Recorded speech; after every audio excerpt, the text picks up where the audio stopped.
ನಮಸ್ಕಾರ ವೀಕ್ಷಕರೇ, ಸ್ವಾದಿಷ್ಟ ಕಿಚನ್ಗೆ ಸ್ವಾಗತ. ಇವತ್ತು ನಾವು ರಾಜಸ್ಥಾನಿ ಸ್ಟೈಲಲ್ಲಿ ತುಂಬಿದ ಮೆಣಸನ್ನು ಹೇಗೆ ಮಾಡೋದನ್ನು ಹೇಳ್ಕೊಡ್ತೇನೆ. ಇದನ್ನು ಸ್ವಚ್ಛವಾಗಿ ತೊಳ್ಕೊಂಡಿದ್ದೇನೆ ಮೊದಲೇ. ಮತ್ತು ಇದನ್ನು ಹೀಗೆ ಕಟ್ ಮಾಡ್ಕೊಳ್ಬೇಕು. ಅದರೊಳಗಿನ ಬೀಜ ತಗೊಳ್ಬೇಕು. ಈಗ ತಗೊಳ್ಳುವ ಅದರ ಮಧ್ಯದಲ್ಲಿ ಸೀಳ್ಕೊಂಡು ಇದರ ಬೀಜವನ್ನು ತಗೊಳ್ಬೇಕು. ಹೀಗೆ ಓಪನ್ ಮಾಡಿ ಇದರ ಬೀಜ ತಗೊಳ್ಬೇಕು. ತಗೊಂಡಿದ್ದೇನೆ ನೋಡಿ.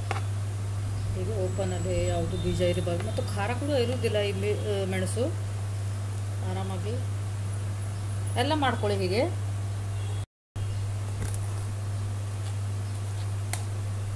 ಇದು ಬೀಜನೂ ತಕ್ಕೊಳ್ಳಿ, ಎಲ್ಲ ಸಾಫ್ ಮಾಡ್ಕೊಳ್ಳಿ. ಇದರೊಳಗೆ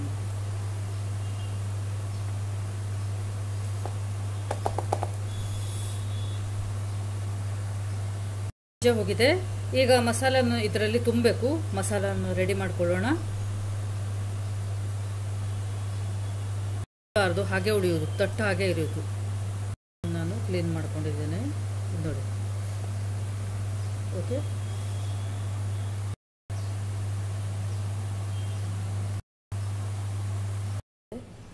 ಇದನ್ನು ಸ್ವಲ್ಪ ಪರ್ತ್ಕೊಳ್ಬೇಕು.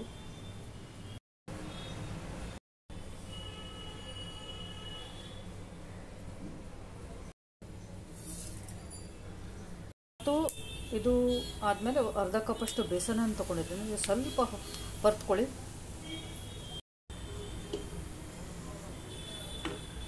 ಪರ್ತ್ಕೊಂಡಿದ್ದೇನೆ. ಖಮ್ಮಂಗ ವಾಸನೆ ಬರ್ತಾ ಇದೆ. ಡಿಶಲ್ಲಿ ತಗೊಳ್ಳಿ. ಹಾಕೊಳ್ತೇನೆ ಹಿಟ್ಟು, ಧನಿಯಾ ಪೌಡರ್, ಆಮ್ಚೂರ್ ಪೌಡರ್, ಗರಂ ಮಸಾಲ ಹಾಕೊಳ್ತೇನೆ. ಹೀಗೆ ತಕ್ಕಷ್ಟು ಉಪ್ಪು ಕಲಿಸ್ಕೊಳ್ಳಿ. ಗಂಟೆ ಇರಬಾರ್ದು ಇದರಲ್ಲಿ. ಓಕೆ,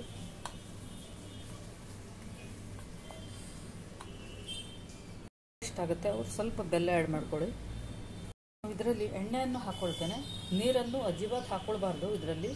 ಮತ್ತು ಚಲೋ ಮಾಡಿ ಮಿಕ್ಸ್ ಮಾಡಬೇಕು. ಥಂಡ ಕೂಡ ಆಗಿದೆ ಮಿಶ್ರಣ. ಕೊತ್ತಂಬರಿ ಸೊಪ್ಪನ್ನು ಹಾಕ್ಕೊಳ್ತೇನೆ. ನಾವು ಮಜ್ಜಿಗೆ ಮೆಣಸನ್ನು ನೋಡಿದ್ದೇವೆ, ತುಂಬಿದ ಮಸಾಲ ಮೆಣಸನ್ನು ನೋಡಿದ್ದೇವೆ. ಈ ಥರ ಮೆಣಸು ಮಾಡಿ ನೋಡಿ, ಟೇಸ್ಟಿ ಆಗ್ತದೆ. ಹೇಗಾಗಿದೆ ನೀವೇ ನೋಡಿ. ಒಂದು ಚೂರು ಕೂಡ ಇದರಲ್ಲಿ ನೀರು ಹಾಕ್ಕೊಳ್ಳಿಲ್ಲ. ಇದನ್ನು ತುಂಬಬೇಕು. ಈಗ ಮೆಣಸಲ್ಲಿ ಕಾಣಿಸ್ತೇನೆ ಯಾರು ತುಂಬೋದು ಹೇಳಿ. ಇದರೊಳಗೆ ಮಸಾಲೆಯನ್ನು ತುಂಬಿಕೊಳ್ಬೇಕು. ಮತ್ತು ಹೀಗೆ ಬಂದು ಮಾಡ್ಕೊಳ್ಬೇಕು. ಹೀಗೆ ಎಲ್ಲ ಕೂಡ ಮಾಡ್ಕೊಳ್ಳಿ. ಆದರೆ ಕೈಯಿಂದ ಮಾಡ್ಕೊಳ್ಳಿ, ಈಸಿ ಆಗ್ತದೆ. ಆದರೆ ಚಮಚನೇ ಉಪಯೋಗಿಸ್ಕೊಳ್ಬೇಕು ಇಲ್ಲ. ಓಕೆ ನೋಡಿ, ಈಗ ಎಲ್ಲ ಮೆಣಸು ಕೂಡ ತುಂಬಿ ಆಗಿದೆ. ಕಾಣಿಸ್ತಾ ಇದೆ ನಿಮಗೆ? ಹಾಂ, ಈಗ ಏನು ಮಾಡ್ಕೊಳ್ಬೇಕಂದ್ರೆ ಶೆಲೋ ಫ್ರೈ ಮಾಡ್ಕೊಳ್ಬೇಕು. ಇದಕ್ಕೆ ರವಾ ಬಿವ ಏನೂ ಹಚ್ಚೋದಿಲ್ಲ. ಹಾಗೆ ಎಣ್ಣೆಯಲ್ಲಿ ಎಣ್ಣೆ ಹಾಕ್ಕೊಳ್ತೇನೆ. ಮೆಣಸನ್ನು ಇದರಲ್ಲಿ ಇಟ್ಕೊಳ್ಳಿ. ಹೀಗೆ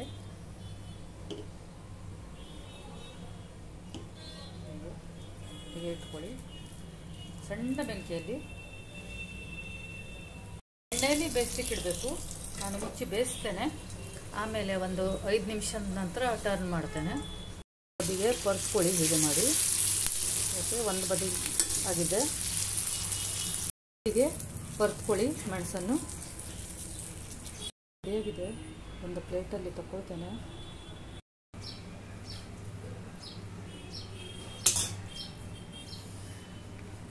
ಹಾಕ್ಕೊಳ್ಬೇಕಾದ್ರೆ